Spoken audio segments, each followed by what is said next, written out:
What happens when Hollywood legend Sylvester Stallone sits down for what should be a routine promotional interview only to find himself under attack from a host who seems determined to tear him down? What you're about to witness is one of the most shocking live television moments ever captured, where a beloved action star reaches his breaking point and unleashes decades of frustration in front of millions of viewers. Before we dive into this incredible story, make sure to hit that subscribe button and let me know in the comments what you think really triggered this explosive confrontation. The morning started like any other at the View Studios in Manhattan. Sylvester Stallone had arrived early, his usual professional demeanor intact as he prepared for what his publicist had assured him would be a friendly chat about his latest project. The 70-something-year-old actor, still maintaining the physique that made him famous, sat in the green makeup chair as assistants buzzed around him, touching up his appearance for the cameras. "Mr. Stallone, we're so excited to have you on the show today," chirped one of the production assistants. "The ladies are really looking forward to talking with you about your new film and your incredible career." Stallone nodded politely, his growly voice barely audible as he responded, "Yeah, should be good. Always happy to talk about the work." But as the minutes ticked by and showtime approached, there was an energy in the air that felt different. Joy Behar had been particularly animated during the pre-show meeting, making comments to her co-hosts that seemed loaded with an edge that hadn't been there for other guests that week. "I've got some real questions for Rocky today," she had said with a smirk that her colleagues couldn't quite read. "It's time someone asked the tough stuff instead of just letting these guys coast on their old movies." When the cameras started rolling and the familiar View theme music filled the studio, everything appeared normal. The co-hosts took their positions around the iconic table, with Joy Behar settling into her spot with what looked like a folder full of notes, far more preparation than she usually brought to celebrity interviews. "Welcome back to The View," Joy announced to the cameras, her television smile perfectly in place. "We're here with the one and only Sylvester Stallone, star of Rocky, Rambo, and countless other action films that have entertained audiences for decades. Sly, welcome to the show." Stallone leaned forward slightly, his hands clasped in front of him on the table. "Thanks for having me, Joy. Great to be here with all you ladies." "So, let's talk about your new project," Joy began. But there was something in her tone that the other hosts immediately picked up on. It wasn't the warm, conversational approach she typically used with guests. "You're still making action movies at your age. Don't you think it's time to maybe step aside and let younger actors take over these roles?" The question hit the table like a cold splash of water. Even Whoopi Goldberg shifted uncomfortably in her chair, while Sarah Haynes shot a quick glance at the producers off camera. This wasn't the line of questioning they had discussed in the pre-show meeting. Stallone's expression remained composed, but those who knew him well could see the slight tightening around his eyes. "Well, Joy, I think as long as audiences want to see the stories, and I'm physically capable of telling them, age is just a number. I mean, Clint Eastwood was still making westerns well into his 80s, but Clint Eastwood is Clint Eastwood." Joy fired back, her voice taking on a sharper edge. "And let's be honest, your recent films haven't exactly been setting the box office on fire. Isn't this more about ego than actual audience demand?" The studio audience, which had been warmly applauding just moments before, fell into an uncomfortable silence. Stallone's jaw tensed slightly, but he maintained his professional composure. "I think the numbers speak for themselves," he replied evenly. "The Expendables franchise has been successful. Creed revitalized Rocky for a new generation, and people still connect with these characters. I'm not making movies for ego. I'm making them because there are stories worth telling." Joy wasn't backing down. She flipped through her notes dramatically, as if she had been preparing for this moment for weeks. "Speaking of Creed, wasn't that really Michael B. Jordan's movie? I mean, you were basically just there for nostalgia value, right? Playing the same character you created 40 years ago.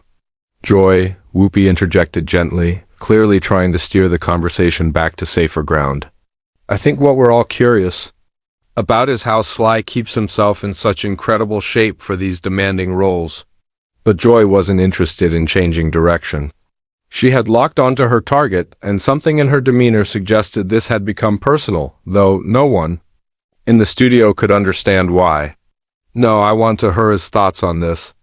Joy continued, completely ignoring Whoopi's attempted intervention, because it seems to me like Hollywood has this problem with aging male stars who just can't accept that their time has passed. They keep coming back to the same well over and over again instead of making room for fresh talent. Stallone's hand, still clasped on the table, tightened slightly. His voice remained controlled, but there was a new quality to it that regular viewers of The View had never heard before. Joy, I'm not sure what you're getting at here, but I've spent 5 decades building characters that mean something to people.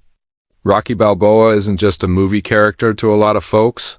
He's a symbol of perseverance and fighting against the odds. If that resonates with audiences, then I don't see why I should apologize for continuing to tell those stories. But isn't it really about the money? Joy pressed on, seemingly oblivious to the growing tension around the table. I mean, these franchises are cash cows, and you're just milking them for every dollar you can get, regardless of whether the stories are actually worth telling anymore. The other co-hosts were now exchanging worried glances. This was not the direction anyone had expected the interview to take, and the production staff behind the cameras were clearly scrambling to figure out how to handle what was rapidly becoming a hostile interrogation rather than a promotional interview.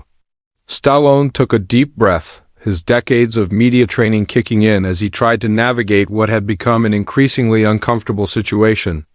Look, Joy, I understand that everyone's entitled to their opinion about movies and careers and all of that, but I think you might be underestimating what these characters mean to people and why they continue to connect with audiences across generations. Do they, though? Joy shot back immediately.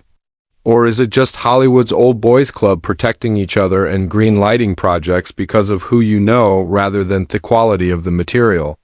The accusation hung in the air like a toxic cloud. Stallone's expression changed noticeably. For the first time since the interview began, the professional mask slipped just slightly, revealing a flash of something much deeper and more intense. Excuse me. Stallone's voice dropped to a lower register, the kind of tone that had made him famous for playing tough guys who didn't back down from a fight. What exactly are you implying, Joy? Joy seemed to sense she had struck a nerve, and instead of pulling back, she leaned forward with what could only be described as predatory satisfaction. I'm not implying anything, Sly. I'm saying it outright.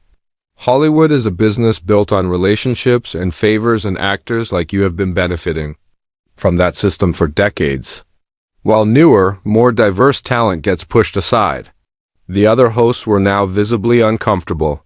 Sarah Haynes was staring down at her notes, clearly wishing she could disappear, while Alyssa Farah Griffin kept glancing toward the producers with an expression that screamed for help. Even the usually unflappable Whoopi Goldberg looked like she wanted to crawl under the table.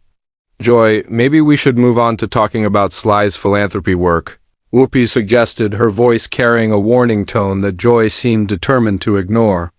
No, I think this is important, Joy continued, her voice rising slightly.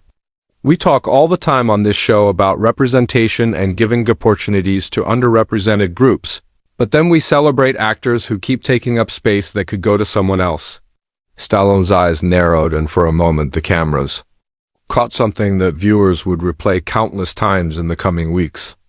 It was the look of a man who had spent his entire career being underestimated, who had clawed his way up from nothing, and who was not about to sit quietly while someone questioned his right to exist in his own industry.